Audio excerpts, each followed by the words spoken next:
کوئی بھی اگر آپ کو مسئلہ ہے, بیماریاں لگ چکی ہیں جو جانے کا نام ہی نہیں لے رہی, تو اس عمل کو, اس وظیفے کو آپ ہر لا علاج بیماری سے شفا پانے کے لیے کر سکتے ہیں. کرنا آپ نے یہ ہے کہ اس عمل کو, اس وظیفے کو آپ نے جمعرات والے دن نماز عشاء ادا کرنے کے بعد اسی جگہ بیٹھے رہنا ہے. 1 گلاس پانی لینا ہے, 1 ٹکڑا آپ نے گڑ کا لینا ہے, آپ چینی بھی لے سکتے ہیں, آپ شکر بھی لے سکتے ہیں. اس عمل کو آپ ہر لا علاج بیماری سے شفا پانے کے لیے کر سکتے ہیں. کرنا آپ نے یہ ہے, نماز عشاء ادا کر کے اسی جگہ بیٹھے رہنا ہے. 41 مرتبہ سورۃ الفاتحہ پڑھنی ہے, اور سورۃ الفاتحہ آپ نے بما بسم اللہ الرحمن الرحیم کے پڑھنی ہے. جب آپ بسم اللہ الرحمن الرحیم پڑھ لیں تو رحیم کا جو میم ہے اسے آپ نے لام کے ساتھ ملا لینا ہے. الحمدللہ رب العالمین, بسم اللہ الرحمن الرحیم, الحمدللہ رب العالمین الرحمن الرحیم مالک یوم الدین. اس طرح آپ نے پوری سورت مبارک کو پڑھنا ہے. جب آپ پوری سورت پڑھ لیں تو دوبارہ آپ نے بسم اللہ الرحمن الرحیم, الحمدللہ رب العالمین,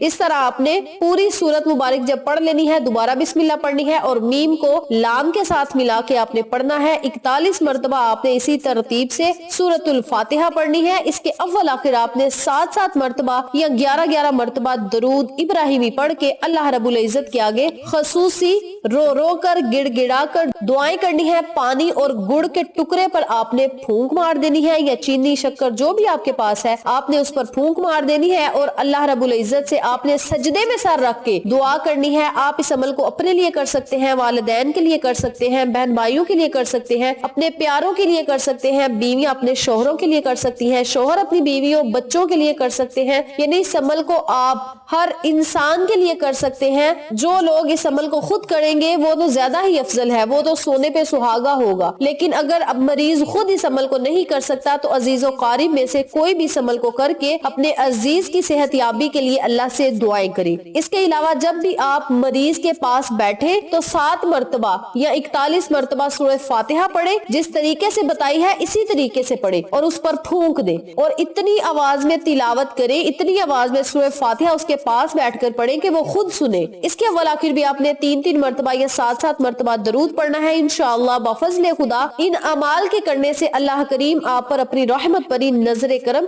ضرور جمائے رکھے گا. اور اس عمل کو, اس وظیفے کو جب آپ نے کرنا ہے تو مریض کا تصور اپنے ذہن میں رکھنا ہے. اگر مریض آپ کے سامنے ہے تو آپ نے اس کے پاس بیٹھ کر سورہ فاتحہ پڑھ کے اونچی آواز میں اس پر پھونک مار دینی ہے تاکہ مریض بھی سن سکے. اس کے علاوہ جب آپ نے نماز عشاء کے بعد عمل کرنا ہے وہ آپ الگ کمرے میں بیٹھ کے اپنے ذہن میں مریض کا تصور رکھ کے اس کے لیے عمل کر سکتے ہیں. یاد رکھیں جب آپ اس کے اول آخر درود ابراہیمی پڑھیں گے تو اس کی فضیلت اور زیادہ بڑھ جائے گی. آقا علیہ الصلوۃ والسلام پر جب آپ 1 مرتبہ درود بھیجتے ہیں تو 10 رحمتیں آپ پر نازل ہوتی ہے.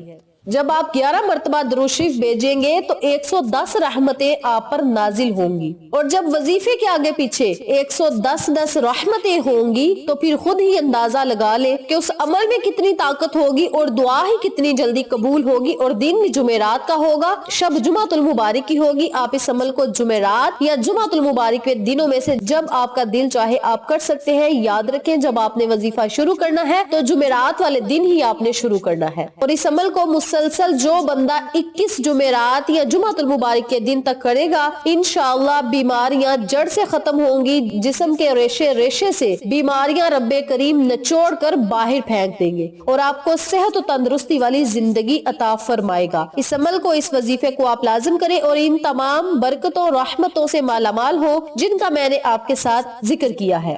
نمبر 2 پہ یہ وظیفہ ان لوگوں کے لیے ہے جن کی حاجات پوری نہیں ہو رہی, دعائیں قبول نہیں ہو رہی, پریشانیوں میں مبتلا ہے, مصیبتوں میں مبتلا ہے. اللہ رب العزت ان کی دلی خواہشات کو پورا نہیں فرما رہا یا دعائیں ان کی قبول نہیں ہو رہی, تو وہ لوگ اس عمل کو, اس وظیفے کو نماز عصر ادا کرنے کے بعد اسی جگہ بیٹھ کر 313 مرتبہ پڑھے. بسم اللہ الرحمن الرحیم الحمدللہ رب العالمین. اسی طریقے سے آپ نے 313 مرتبہ سورہ فاتحہ کو مکمل پڑھ کے اس کے اول آخر بھی 11 مرتبہ درود پاک پڑھنا ہے اور پھر اللہ سے دعا کرنی ہے اپنی حاجت کے لیے, مقصد کے لیے. اللہ کے آگے آپ نے رو رو کر, گڑ گڑا کر دعائیں مانگنی ہے. یاد رکھیں جب آپ نے نماز عصر کے بعد اس عمل کو کرنا ہے تو سجدے میں سر رکھ کر آپ نے دعا نہیں مانگنی, کیونکہ نماز عصر کے بعد کوئی سجدہ نہیں ہوتا. تو آپ نے نماز عصر کے بعد سجدے میں سر رکھ کر دعا نہیں مانگنی، جائے نماز پہ بیٹھ جائیں، کسی صوفے پہ بیٹھ جائیں جہاں آپ ایزی سے ہو کے بیٹھ سکے، اور تنہائی میں بیٹھ کے اللہ کے آگے روئیں، گڑ گڑائیں، ندامت کے آنسو بہائیں۔ اللہ کریم آپ کی مشکلات کو آسانیوں میں بدل دے گا، حاجات کو پورا کرے گا، دعاؤں کو قبول کرے گا،